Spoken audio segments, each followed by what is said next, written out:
はいどうもこんにちは。今回作るのはこちら。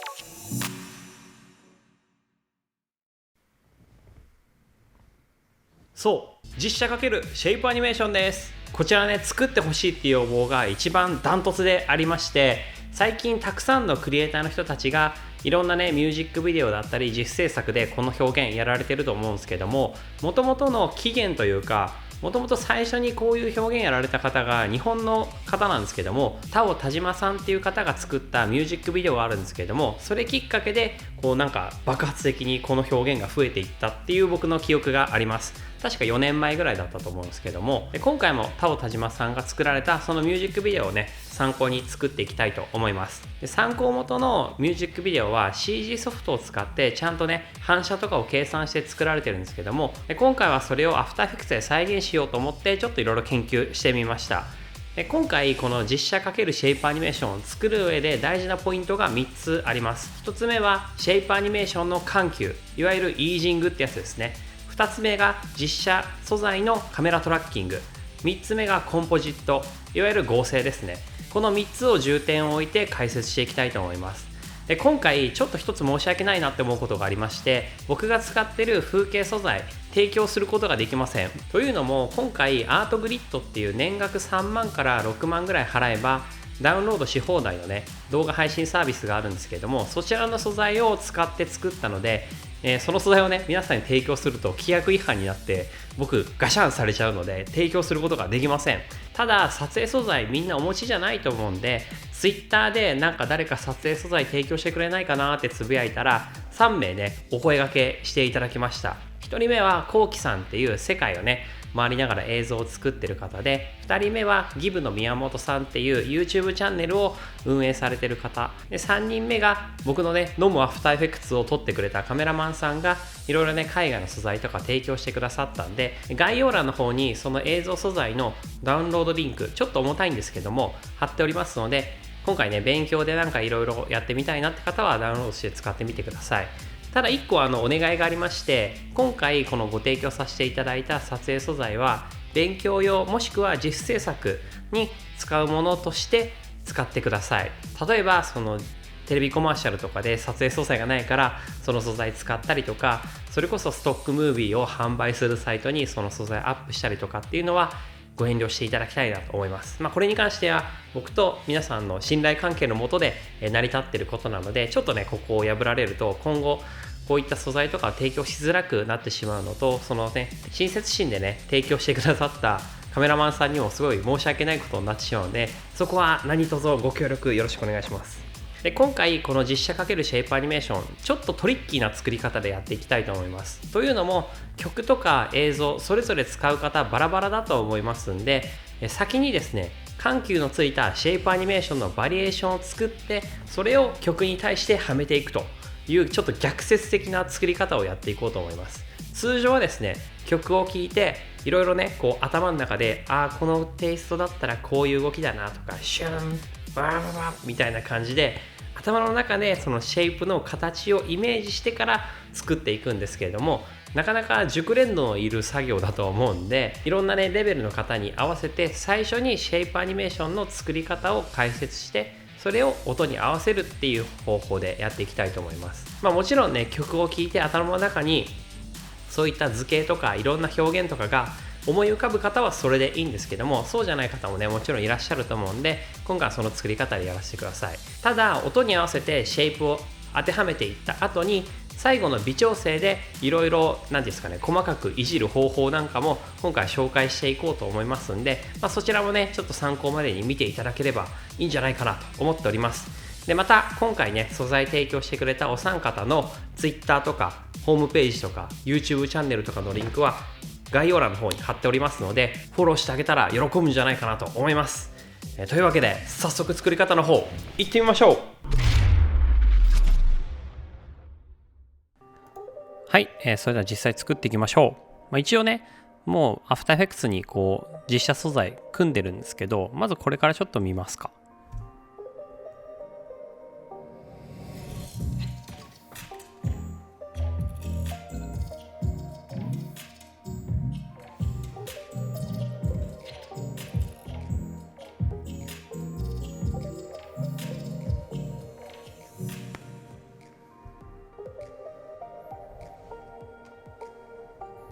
はい、こんな感じで今回実写素材組んでみました。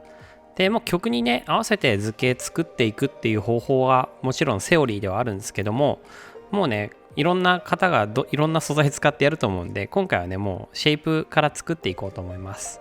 はい、じゃあ早速やっていきましょう。まず新規コンポジションを作ります。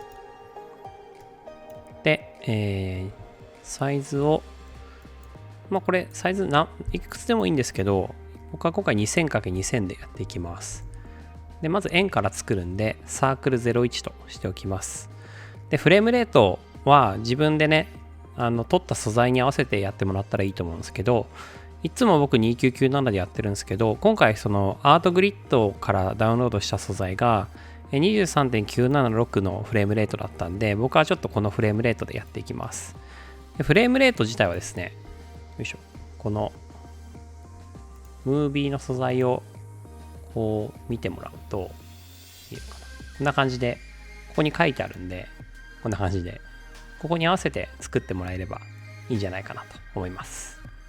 よし、じゃあ円から作っていきましょう。こんな感じで開いたと思うんで、まず一応センター表示させて、こちらの楕円形ツールでおおよそ真ん中ぐらいのところでコントロールシフト、Mac の方はコマンドシフトでセンター合わせでね制限を書いておきます。なるべく大きい方がいいと思うんで、こんな感じでしておきます。でこれ選択していただいてコントロールホームを押せば円がねこの中央に行くので中央にしておいてください。でちょっと今回ね作る上で一つポイントがあって、環境設定でやってる方はいいんですけど、やってない方はちょっと一つねチェック入れてほしいものがあって、このよいしょよいしょ、このアンカーポイントを新しいシェイプレイヤーの中央に配置ってやつにチェックを入れとけばね、作ったらアンカーポイントが常に中央に配置されるんで、これ便利なのでチェック入れておいてください。はい、じゃあいきます。まずこの楕円形のパスの中に一つねちょっと追加していきます。追加でこのグラデーションの塗りを追加してください。でグラデーションの塗りをよいしょ、ちょっと見えやすいようにしますね。塗りを線形から円形に変えて、この色をですね、反転させます。この白の方を真っ黒にして、この黒の方を真っ白にします。こんな感じで、この終了点をこう広げてもらって、このグラデーション具合をですね、こんなもんかな。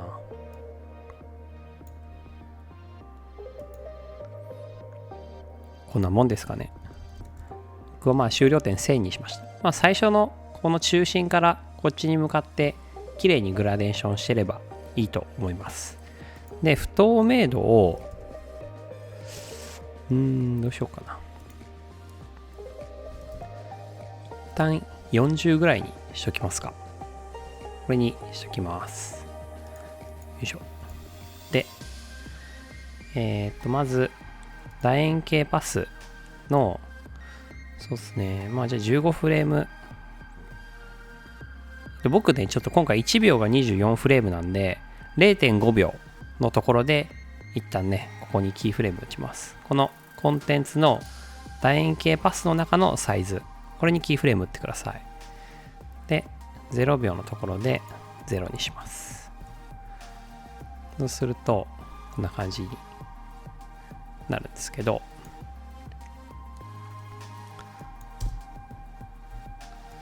1秒でいいかな。1秒にごめんなさい、やっぱ1秒にします。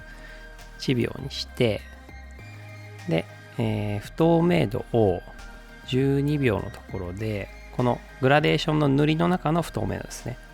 こっち値です。普通のトランスフォームの不透明度じゃなくて、グラデーションの塗りの不透明度をチェック入れて1秒のところで、0にしておきます。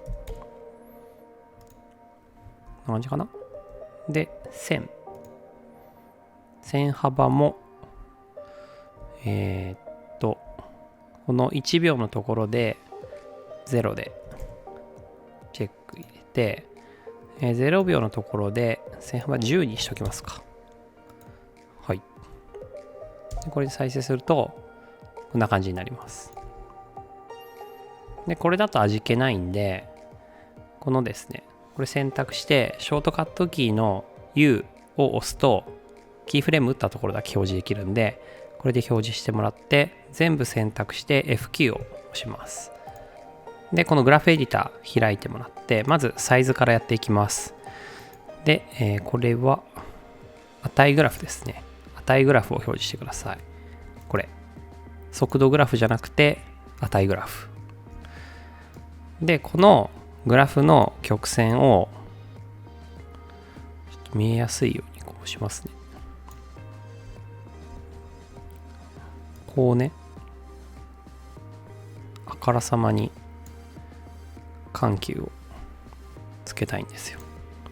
そうすると、わかりますか？このパンって感じパンって感じになりますよね。これが今回ね、全体的に重要なんですよ。はいはい。で、線幅の方も、値グラフにしといて、10から、こっちは、線幅が太いのが維持されて、最後に逆の方がいいか。こっちもこうしますか。よいしょ。こうかな。はいはい。もうちょっとこうがいいかな。もうここはちょっとね、好みになってくるんですけど。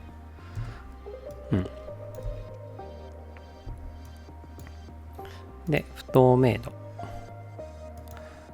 これも、これはちょっと、割とギリギリまで残しときたいですね。ちょっと数値変えますね。70% にしましょうか。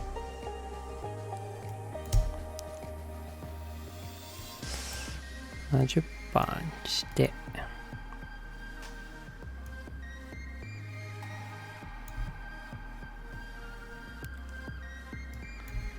パン。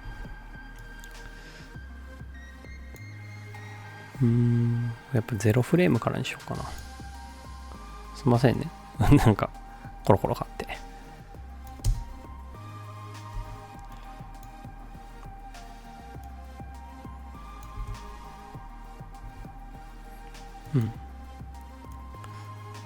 だいぶ良くなってきた。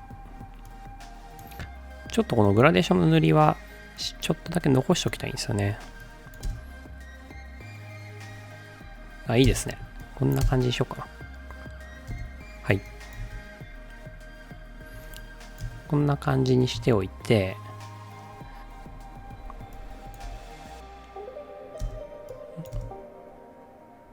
いいですね。はい。こんな感じで円は OK です。じゃあ次、新規コンポジションで、どうしようかな。線だけのも作るか。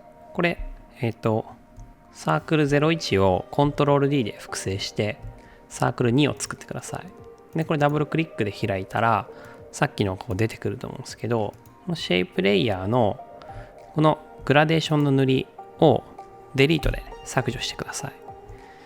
で、このですね、線幅、0フレームのところの線幅を、じゃあ、100？ ちょっと待ってくださいね。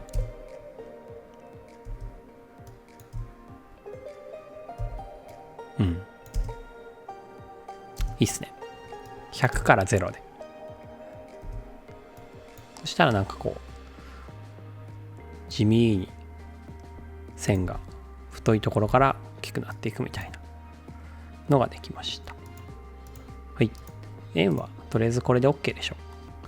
じゃあ次、また 20×2000 で、三角なんで、トライアングルで作ります。これデュレーション3秒とかでいいかもな。実際1秒で消えますもんね、これ。サークル1と2はもう1秒にしちゃいますか。コンポジション設定で、デュレーションを1秒にしときます。これも1秒で、ごめんなさい、トライアングル01ですね。トライアングル01にしておきます。で、三角形、この多角形ツール、これですね、これ選んでください。はい、じゃあ多角形ツールで選んでもらったら、この大体真ん中あたりでコントロールシフト、Mac の方はコマンドシフトでやっていくんですけど、これがちなみになんかこう五角形とか六角形とかなってる人は、矢印キーあるじゃないですか。あれ下に下げてもらったら、こう三角形とか角がね増減させることができるんで、これで三角形にしておいてください。でこれでコントロールシフトを押しながら、でコントロールホームで中央に持っていっておきます。で、トランスフォームの回転でここをね180度にしてこっち向きにしときましょう。特に理由はないんですけど、こっち側の方がなんかおしゃれな気がするっていう、ただそれだけの理由です。でここにさっきみたいにグラデーションの塗りを追加して、さっきと同様に線を円にしてグラデーション編集で白を黒で黒を白、そんで終了点を引き伸ばし、なんかセンターがずれてますね。この真ん中を三角形の真ん中であろう位置に持っていきます。ざっくりでいいですよ、本当に。何かな、もうちょっとなんかグラデーション感が美しくしたいですけどね。まあこんなもんにしましょうか。で不透明度を 70% ぐらい。こんな感じの見た目でいきます。じゃあこれはなんかこう点滅させていく感じしましょうか。はい、この多角形パスの中のこの外半径、外半径っていうのかな、外半径をそうだな、こんぐらいにして、でどうしようかな、グラデーションの塗り 100% にしときますか。こんぐらいかな。 100% にして、1フレで出て、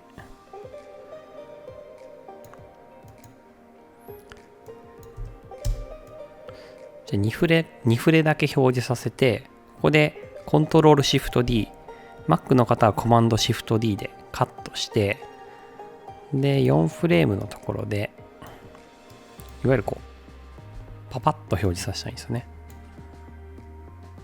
でこの2の方はグラデーションの塗りをなしにして線だけで、この外半径を800ぐらいにしようかな。で2フレーム表示して、オルトプラスカッコ閉じで削れるんで、これで削っちゃってください。そうするとまたたったの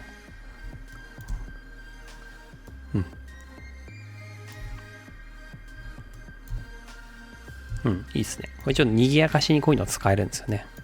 パンパンと。こっちもうちょっとちっちゃくしようかな。3段階にしますか。タンタンタンみたいな感じで。これじゃあ、コントロール D で複製して、間違えた。このじゃあ、シェイプレイヤー2をコントロール D で複製して、2フレーム後に表示させて、コンテンツの多角形パスの外半径を1200、ちょっとはみ出ちゃうかな。1100にしますか。ぐらいにしとけば、なんか面白みがないな。一気にでかくなった方がいいですね。じゃあシェイプレイヤー2を600、いや500して、このシェイプレイヤー1を300で、ちょっと塗りの終了点を戻そう。600ぐらいかな。やりすぎた。ぐらいかな。で、開始点の位置をちょっとセンター寄りにしておいて、こんな感じかな。もうちょっと上か。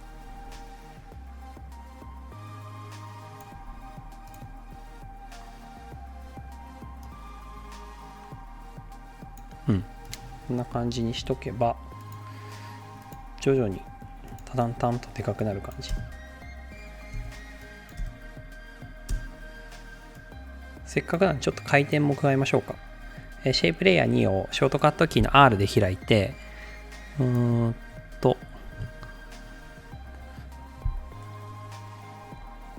トロールオルトホーム、Mac の方はコマンドオプションホームでアンカーポイント中心にしといて、ちょっと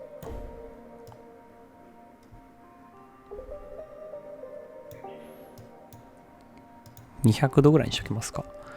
で、シェイプレイヤー3を230度ぐらい。間違えた。コントロール。いいですね。こんな感じでパッと出てくる感じにしました。これで三角形1つ目は OK なんで、またこれトライアングルコントロール D で複製して2作りましょう。で、トライアングル2を開いて、今度はこの2と3消して、これを1秒ぐらいまで伸ばしといて、で、この多角形パスの外半径を600ぐらいにしとこうかな。で、グラデーションの塗りをとりあえず 0% にしときます。で、この外半径を、そうだな、一旦そうだな、16フレぐらいにしようかな、僕は。ここで外半径を0にすると。で、両方選択して、キーフレームを両方選択して、F9 でイージングをかけてください。で、グラフエディター開いて、この外半径の、よいしょ、これを、キュッと一気にちっちゃくしたいんで、こうしといて、こうかな。もうちょっと緩急ついた方がいいかな。クッと。ちょっとだけ。よいしょ。いいですね。もうちょっとだけ緩く。いいですね。はい。で、ここの、ギリ、最後、ちっちゃくなる手前ぐらいで、このグラデーションの塗りの太め度 0% から1フレームずらして 100% にします。で、このもうグラデーション編集で、いっか、これで。そうすると、やん。ちょっと2フレームにしようかな。ちょっと待ってくださいね。2フレーム塗りが表示される感じ。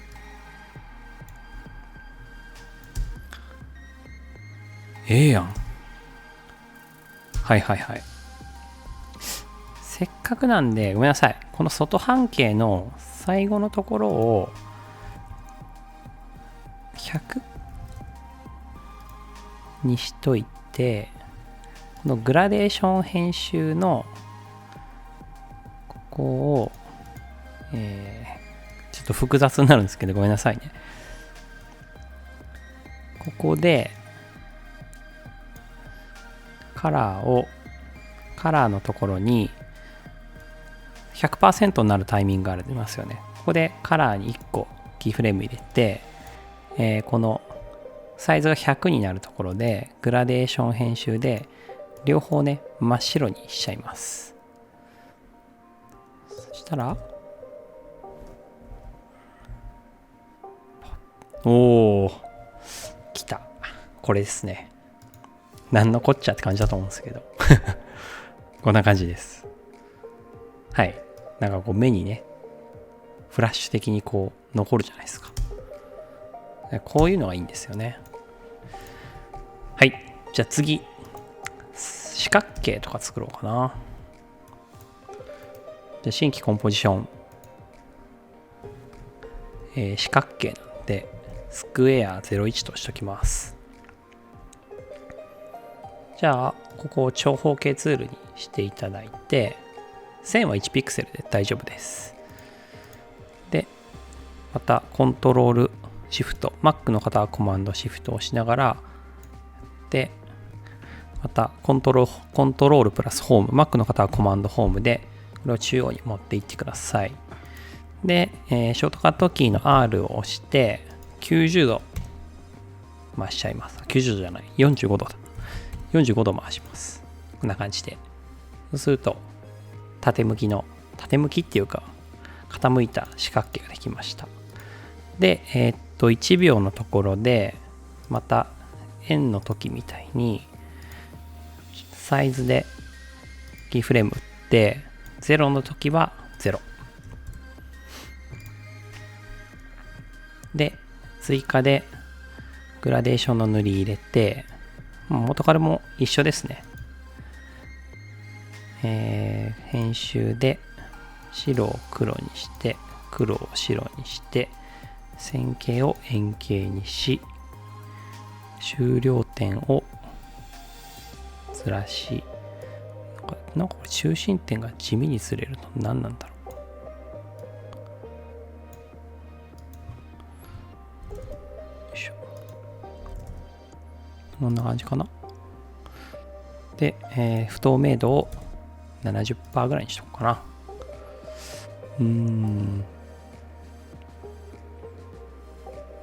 いや 30%、40% ぐらいにしよう。はい。で、16フレがのところで 40% 打って、最後は0と。で、線幅をここの1秒のところでこれも0にして、キーフレーム打って、0秒のところで15とかにしようかな。で、ショートカットキーの U でキーフレーム打ったところだけ表示させて、キーフレーム全部選択して F9 でイージングをかけます。で、グラフエディター開いて、サイズをまたピュンと緩急がつく感じにしていきます。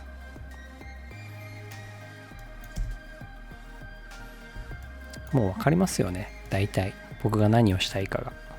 もう全部一緒なんですよ、基本的には。なんかすごい緩急がいっぱいピューンってつく感じにするか、パパパってこう点滅させるような感じででかくなっていくかっていう、もうねそれだけでいいんです。よいしょ。まあそんなこと言ってたらてめえ表現なめてんのかって言われるかもしれないですけど、だいたいそんな感じで作っとけば合うんで、ポンと、いいですね。最初0にしようかな。不透明度をじゃあちょっとグラフエディター一旦非表示にして、この辺で不透明度を 0%。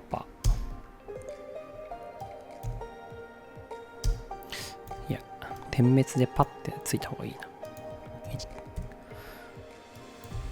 パンピッ、いいっすね。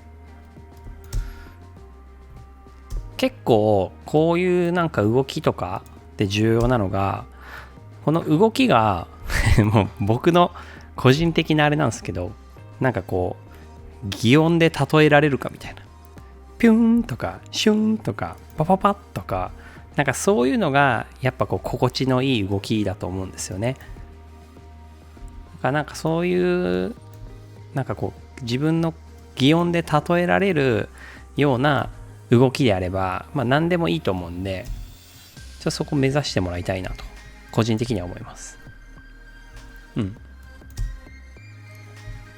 まあ、これが音に入れた時にどう合うかで、またこのキーフレーム細かく調整していけばいいんですけど、はい。じゃあ、そうだな。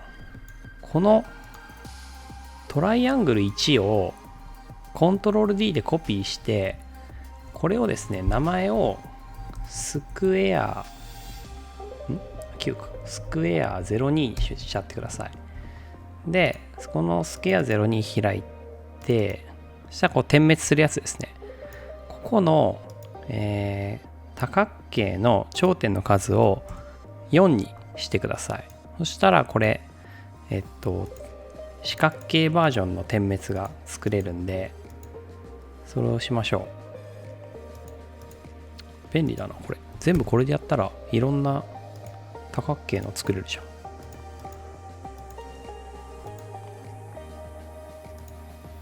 4。はみ出ちゃうね。もうこれはコンポジションのサイズを大きくしちゃいましょう。2500×2500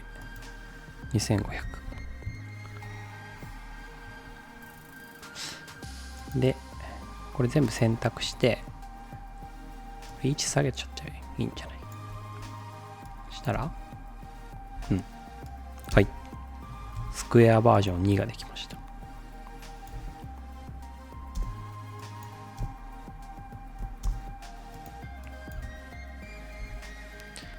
じゃあ逆にこのトライアングルにも、コントロール D で複製して、これスクエア03にしちゃいましょう。で開いて、これも頂点の数を4にしといてください。そしたらこのバージョンも作れたんで、これを選択して、コントロールオルトホーム、Mac の方はコマンドオプションホームでアンカーポイント中央にして、コントロールホーム、Mac の方はコマンドホームでセンターに持っていくと。はい。こっちも全部スクエア2の方もやっときますか。これで真ん中にしといてください。そしたら中心点がずれないんで、後で回転とかさせるときに真ん中の方が都合がいいんですよね。はい。これでまあ図形はいいんじゃないですかね。次じゃあラインいきますか。ラインで、幅2000の高さを300ぐらいでいいかな。はい。で作ったらこのペンツールで1ピクセルにして適当にこう選択してシフトキーを押しながらこうすると直線が引けるんで、これで直線引いておきます。で開いてコンテンツのシェイプの中の追加でパスのトリミングを入れてください。でこれ開いて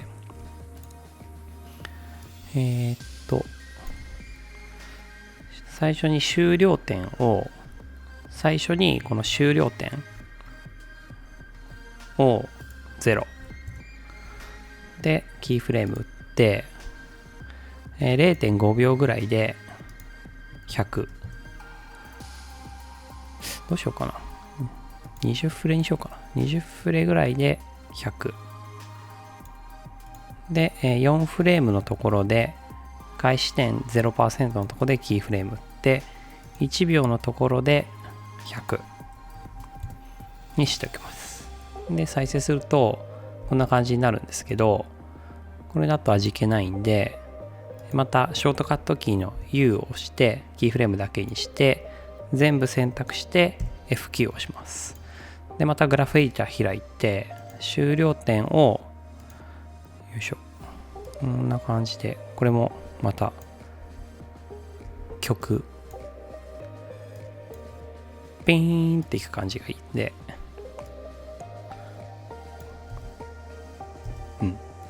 で、開始点の方を逆ですね。一旦全部線が伸びた後に後で覆う感じで、そう、こんな感じ。わかります？このいい感じさ。ピンシュンみたいな。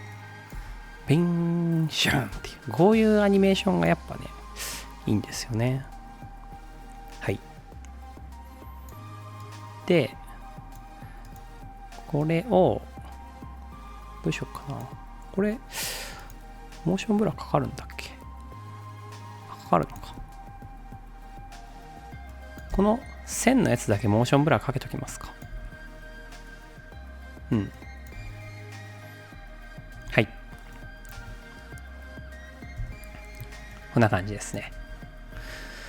で、これ端っこと端っこがいいな。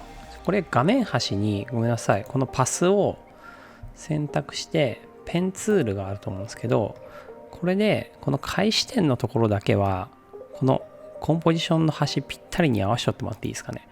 後でここにアンカーポイント持っていって傾けたりするんで、その時にね都合がいいんですよね。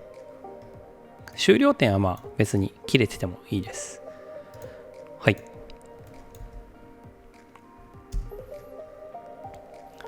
で、これ line01 としておきましょうか。line01 と。じゃあ次は新規コンポジションを開いて、幅2000、高さ2000で、じゃあクロス01と、いやバツでいいか、バツ01としておきます。そんで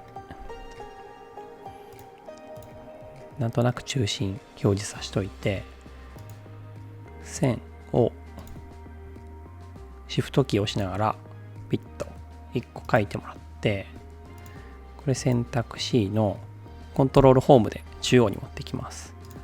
パスの中のじゃなくて普通のトランスフォームの方でやりましょう。の12フレのところでスケール打って、0のところでこの X 軸のところを0にします。そうするとこんな感じで伸びていくと思うんですけど、なんか線が湾曲してるな。頂点を切り替えツールで、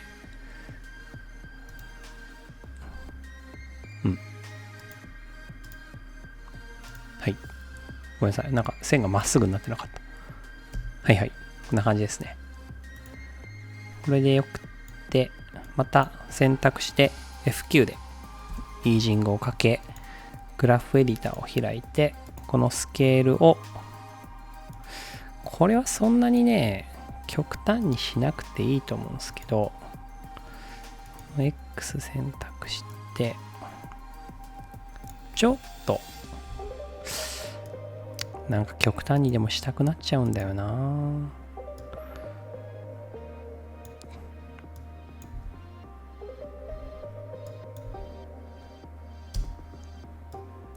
これ20フレぐらいまで伸ばしますか。ちょっと。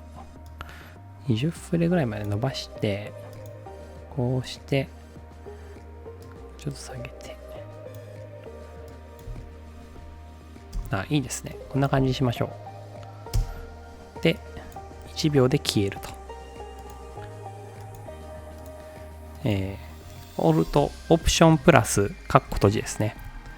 Windows の方はオルトプラス、カッコ閉じ。Mac の方はオプションプラス、カッコ閉じで、こんな感じになります。で、これを Ctrl+D で複製して、ショートカットキーの R で開いて、回転を90入れます。そうすると、こういうクロスのね、アニメーションができました。これ線幅2とかにしときますか。ちょっと。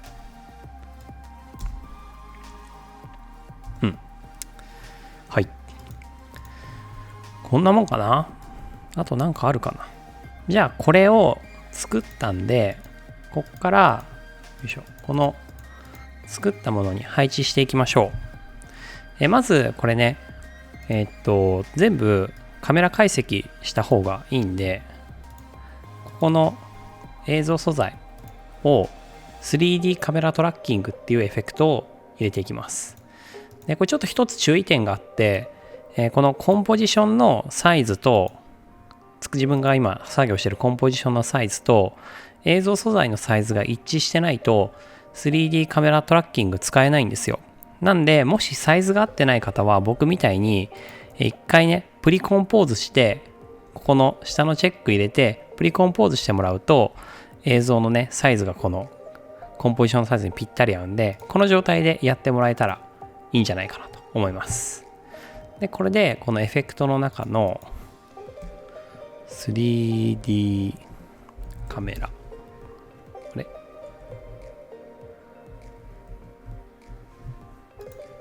どこだ、カメラ、あったあった、これだ、 3D カメラトラッカーってやつね。ここに空白が入ってるんですね。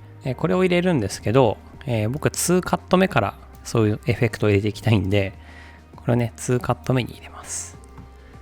でそうするとこんな感じで分析が始まるんで、これが終わるまで待ちます。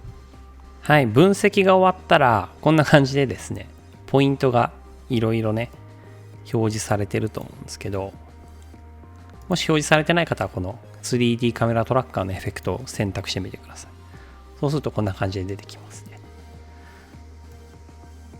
でこの色の違いなんですけど、赤い点が、よくねしっかりとポイントが取れてる点なんで、なるべく赤いところを目指してね選んでもらえたらなと思うんですけど、で赤い点かつその点がずっと消えないところがいいんで、この辺とかいけるかな。この後ろにですねそのシェイプのアニメーションを追加したいんですよね。これ右クリックしてこのヌルトカメラを作成っていうのを選んでもらっていいですか。でこうね上に出てくるんですけど、これをこの合成したいところに持っていき、こんな感じで縮めておきましょうか。はい。でここにさっきの作ったやつを入れていきます。これでね一応もうカメラ全部トラッキングできてると思うんで、たまにうまくいかない時もあるんですけど、あんまりねアフターエフェクツのカメラトラッカー精度が良くないんで、じゃあそうだな、サークルから入れようかな。よいしょ。サークルを入れて、でカメラ上にしますか。そんでこのサークル01の 3D のスイッチオンにして、そしてこのピックウィップでよいしょ、このヌルの方に親子付けしてください。でこれポジション開いて、これを全部000にすると、さっき作ったヌルにぴったりね位置が一致するんで、位置が一致ってなんかギャグみたいになりましたけど、ぴったりね合うんで、これでなんか2位のサイズ感にこうして、で Y をちょっと動かすと、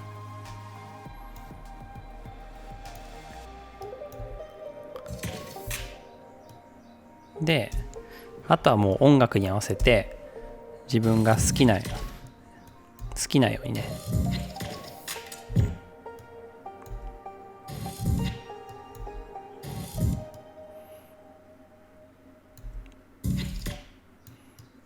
じゃあこれをコントロール D でコピーして同じ位置に出したいんで、バッテン出そうかな。バツを選択し、コントロールオルトシャープじゃない、コントロールオルトスラッシュ、スラッシュは右肩上がりのスラッシュですね Mac の方はコマンドオプション右肩上がりスラッシュで、この選択した素材と選択した素材を入れ替えることができます。こんな感じで。そうすると、こんな感じで。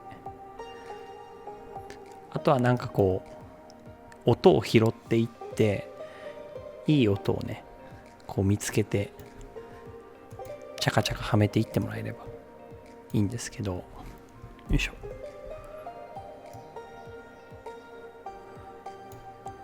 でグラデーション入れてるからスクリーンの方がいいな。よ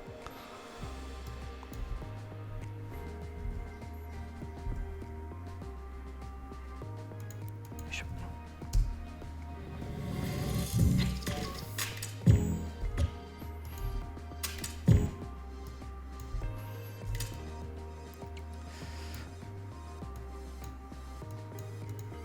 これなんだったっけ。3とかの方がいいかな。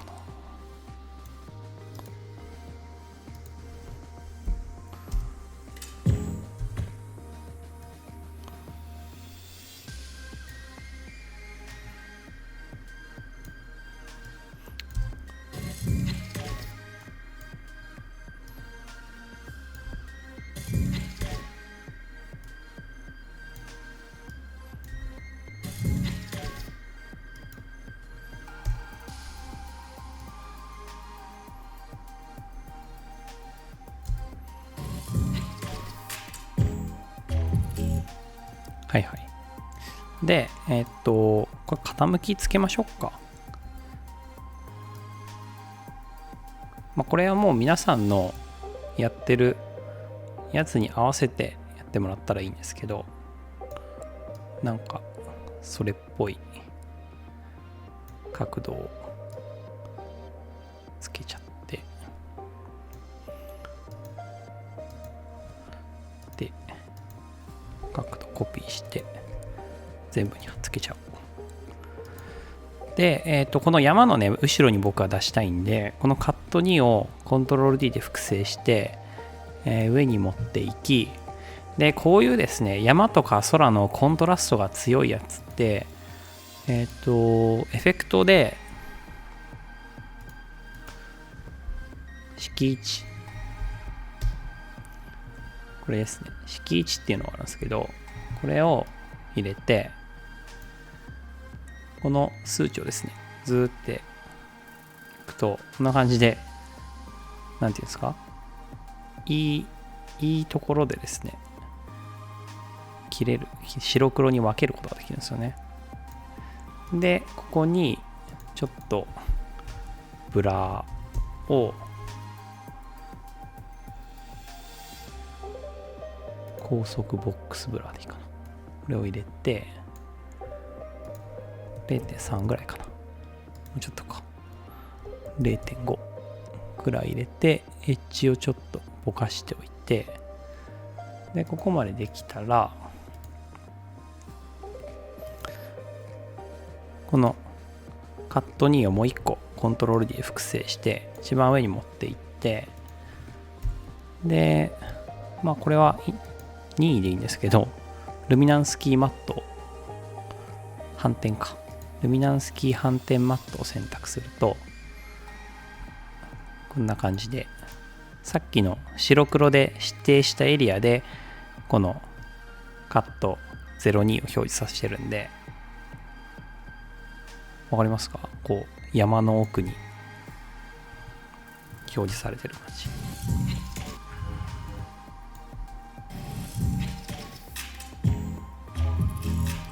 山の奥に表示されてる感じわかりますかね？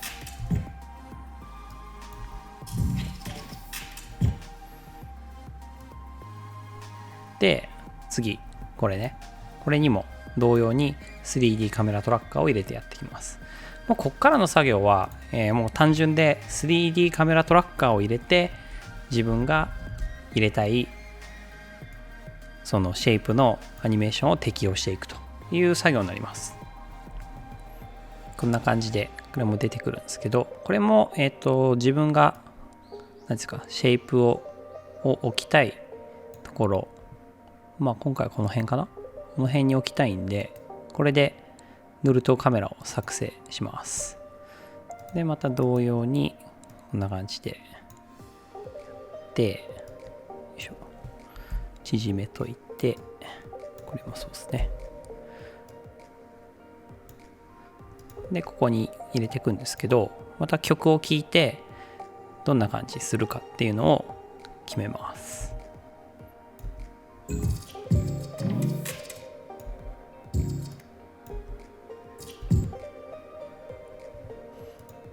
じゃあまずここにバッテンから入れようかな。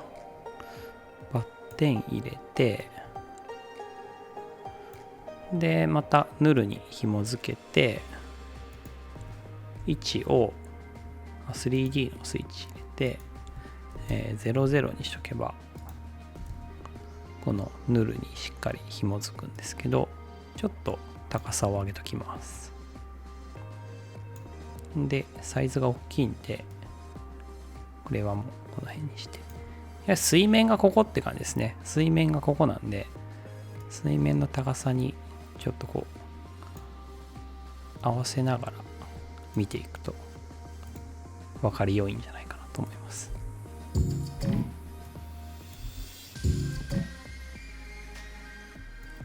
今回はじゃあ三角形にしようかな。間違えた。でコントロール D で複製して、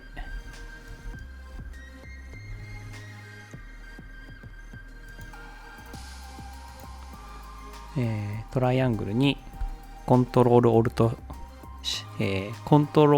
ト、なんだっけこれ、スラッシュか、コマンドオプションスラッシュで素材を入れ替えて、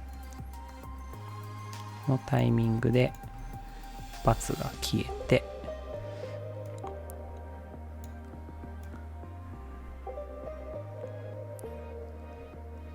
間違えた、1の方か、1と差し替えちゃおう。1と差し替えて、バッテンの中央から出てくる感じがいいのと、これもスクリーンにしよう。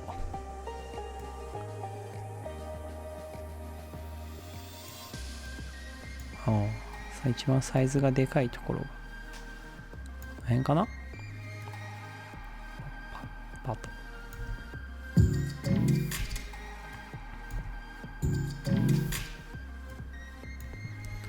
回転も入れちゃおうかな。 Z 回転でトントンと、こ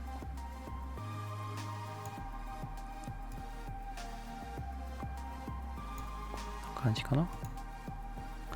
ここが0。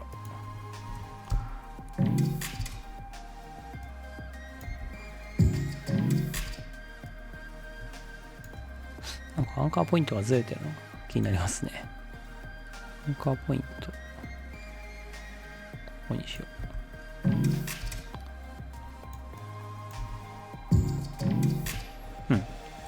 う。でここまでできて、どんどん追加していきます。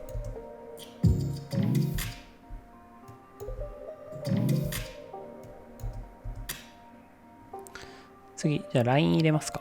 ラインを間違えた。また、コントロール D でコピーして、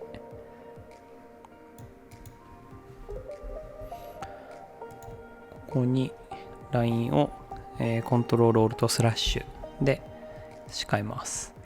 で、このアンカーポイントの位置をこっち側にずらしておきます。プリコンプの端っこで、この線の真ん中、ここにしとけばね、回転した時に楽なんで。で、回転が入っちゃってるのか。回転のキーフレームを消して、で、位置を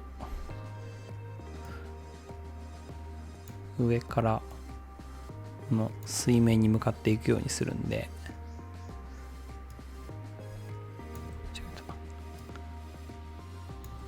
Z か。Z を90か。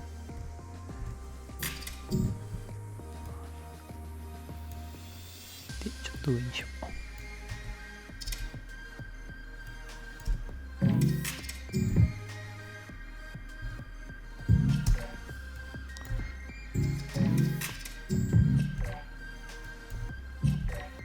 ドローンで大量の線がピュピュピュピュンと出てくる感じします。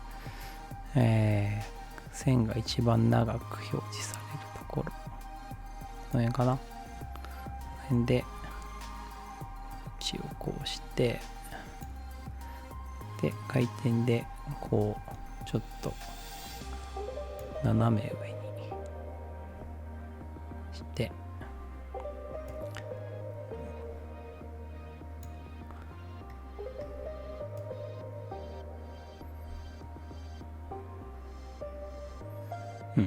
こんな感じですね。これで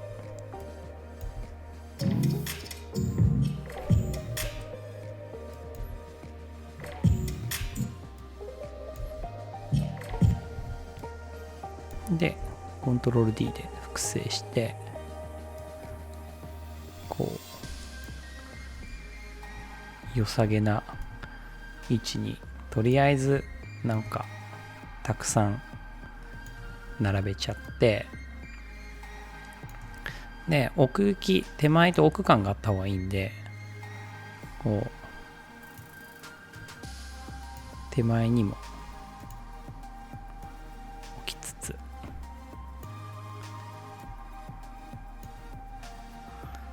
で、バランス見ながらですね、この辺は複製 C の奥に持っていきの、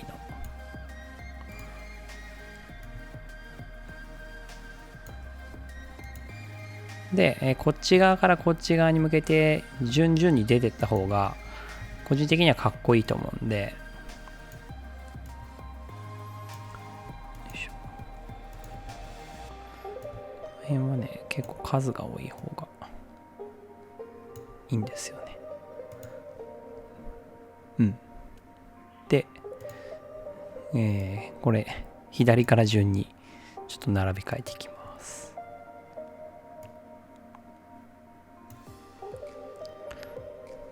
だんだん重くなってきましたね。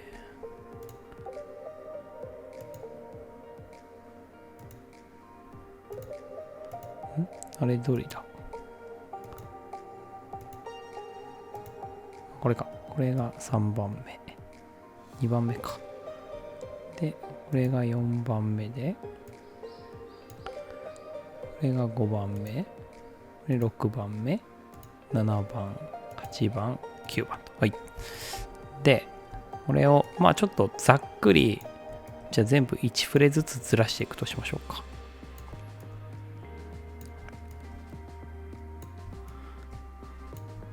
この辺も好みなんですけどね。はい、じゃあ流します。こんな感じですね。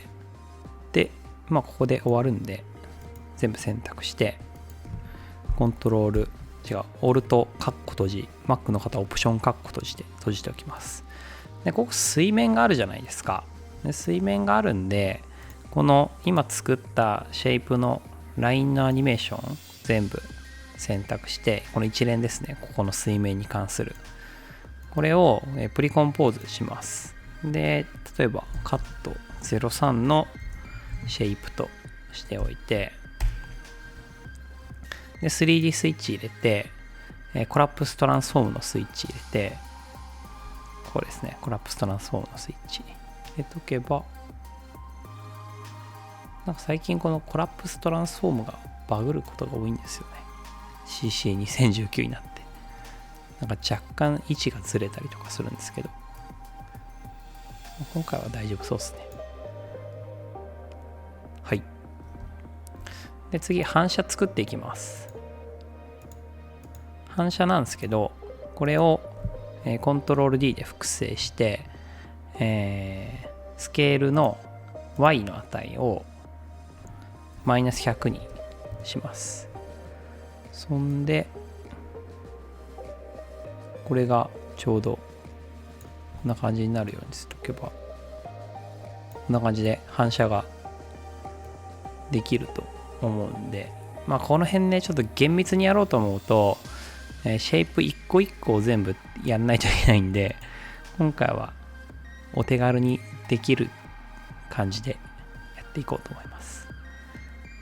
で今ねこれ水面がちょっとこう切れてる感じになってると思うんですけど、この水面に合わせてここの三角に関しては先に切っとけばよかったな。こいつね、この辺かな。水面に合わせて切らないといけないんですけど、コントロール Y で平面を1個作って、これが水面だとして、この辺かな。ここでこの三角形だけでいいんですけど、これをトラックマットでアルファマットにしておきます。そうするとこう水面のところでねこう切れてほしいんですよね。これがうまくいってればいいんですけど、よいしょよいしょよいしょ。ああそういうことか。はいはい、なるほど。そうか。これだから P で開いて 3D のスイッチをオンにして、Z の値を同じにしたらいいってことね。マイナス838で水面になるあたりで調整してあげると。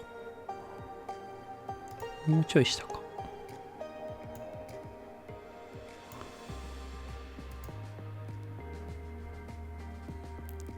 もうちょい。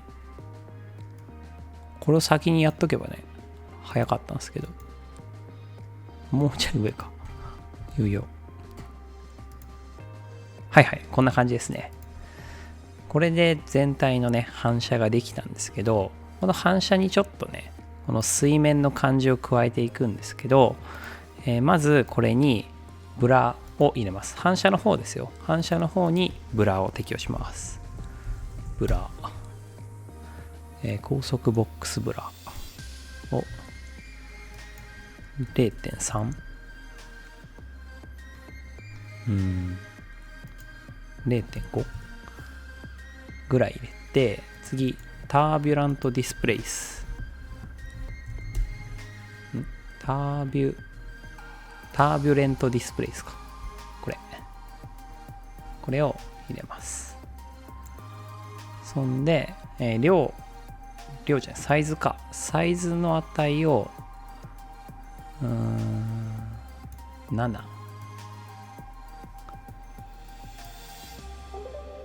だとちょっとでかいか。こんぐらいがいいな。サイズを3、量を120ぐらいにしとくと、こんな感じでねこう水面感が出ますよね。これで一気になんかこう反射してる感が出るんじゃないかなと思います。でこうするとかなりね一気にクオリティが上がるんで、これちょっと再生してみますね。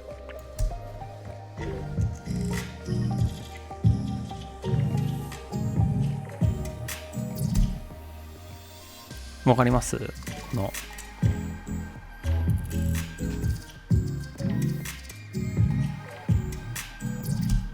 この感じね。まあなんかちょっともうちょっと線太くてもいい気がするんですけどね。はい、ここまでできたらもう本当にね同様の感じで他のカットにも適用していきます。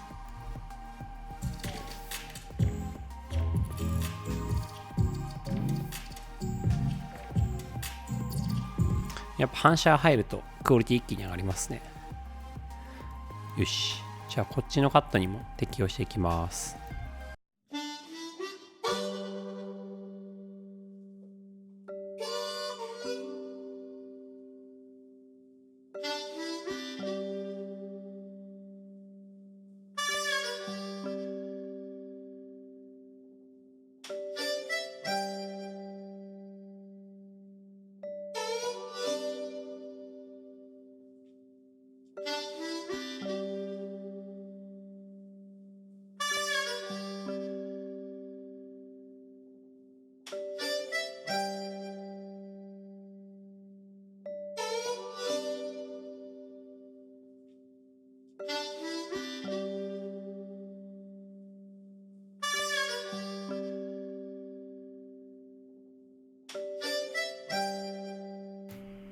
はい。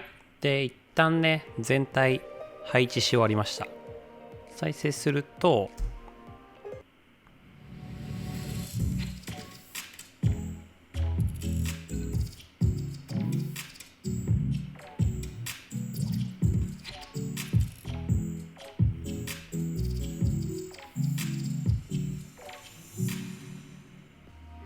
まあ大体こんな感じでやってみました。で、今こう全体見ていくと、特にこのバッテンとこういった三角とかこのラインの線が細いなって思ったんで、ちょっとこれをね直していければなと思ってます。三角は特に、あとこの線ですね、もうちょっと太くてもいいかなと思ったんで、これをちょっと個別に直していきます。まずライン、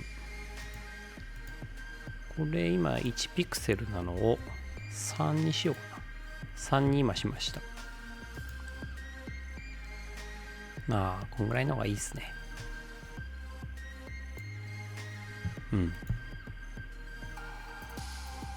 で、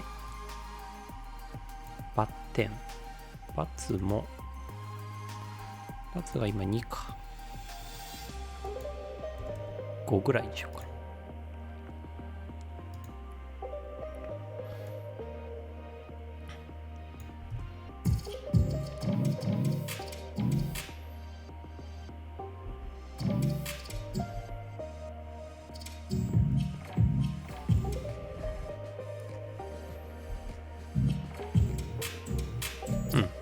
いいですね。そしたら、次は三角もやっとくか。三角のトライアングルの1、これですね。これを線を3、スクエアの3だったっけ。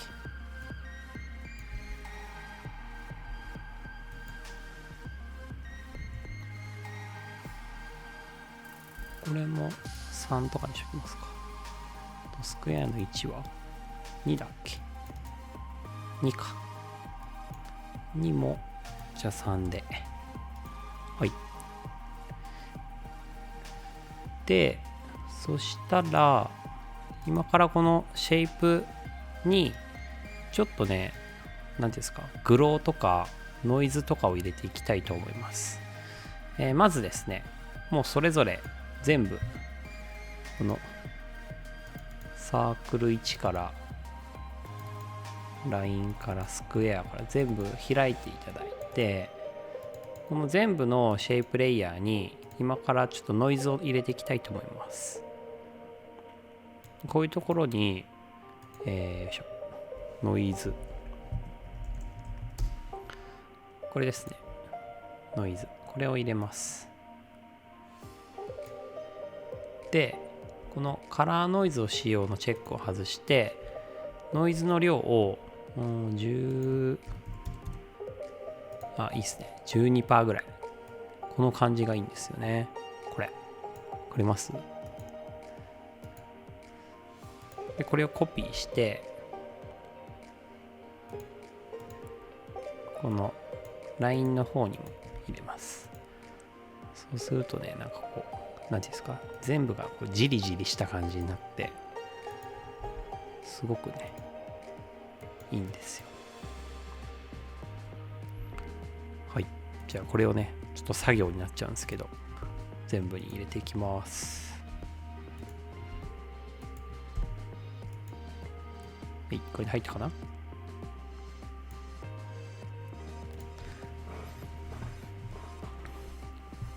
入りましたね。で、これ不透明度をそうですね 60% あれかな、 60% ぐらいにして、でこの手ブレがあるこういうカメラのなんですか、カメラがこうブルブル結構震えてるやつに関しては、全部にですねこうモーションブラーのスイッチを入れといてください。そうするとこうカメラの揺れに対してモーションブラーがねかかるようになると思うんで、で、奥がね割とこうピントが合ってないと思うんで、ここにちょっとブラを足していきます。高速ボックスブラですね。これをここに入れて、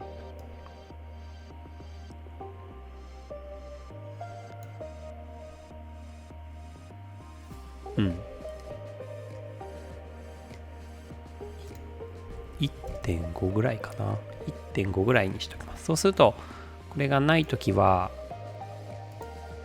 こんな感じでエッジがパキッてしてると思うんですけど、この辺とか見るとあんまりこう解像度が高くないですよね。これをこうブラかけてなんかこの解像感を合わせていきます。これもそうですね。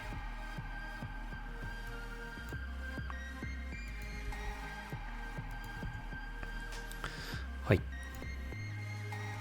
でこの辺も 60% にしといて、反射の方は 40% にしようかな。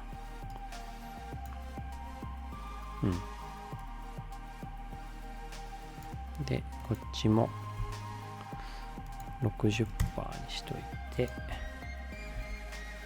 反射を 40%。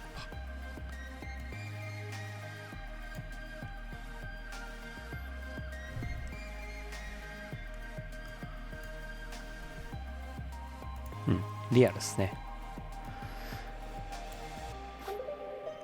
はい。で次ブラじゃない、グローを入れてきます。でグローなんですけど、うまくいくかなこれ。ここにグロー、これね、グローです。これを入れます。お、うまくいったか。悪くないですね。2個コントロール D で複製してグロー2つ入れてみます。でグローの半径をもうちょっと下は40とかにしておきましょうか。上のグローはデフォルトで、下だけグローの半径を40にしました。そうすると割と光って、でコピーしてこの反射の方にも入れときます。再生します。いいですね。じゃあもう他のにもグローをさっきの感じでね入れていきます。はい。で全体今グローを適用したらこんな感じです。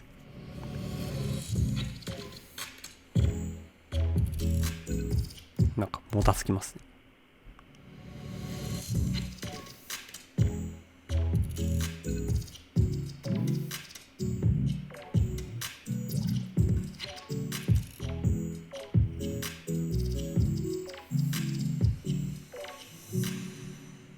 はい。なんかここの円のグロー感がちょっと気に食わないですけど、まあこれはこれで OK としましょう。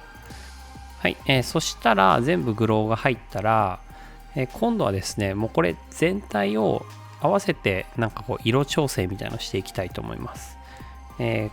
コントロール Alt Y、Mac の方はコマンドオプション Y で、調整レイヤー入れて、ここに、ルメトリカラー入れましょうか。ルメトリ。でこれポイントとしては、もうこの何ていうんですか、シェイプごと色を調整するっていうのが結構ポイントで、まあどんな色にするのかっていうのもあるんですけど、ここからちょっと好みなんですけど、例えばこうシャドウにちょっと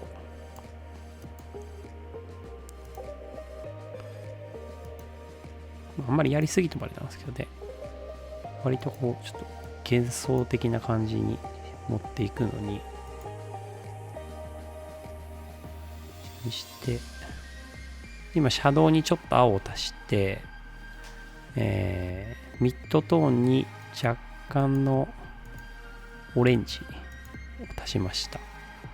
でハイライトにちょっとだけ青を足すと、そうするとさらに、ここのねシェイプの馴染みが良くなります。はい、じゃあ全体をルメトリカラーで色調整したらこんな感じです。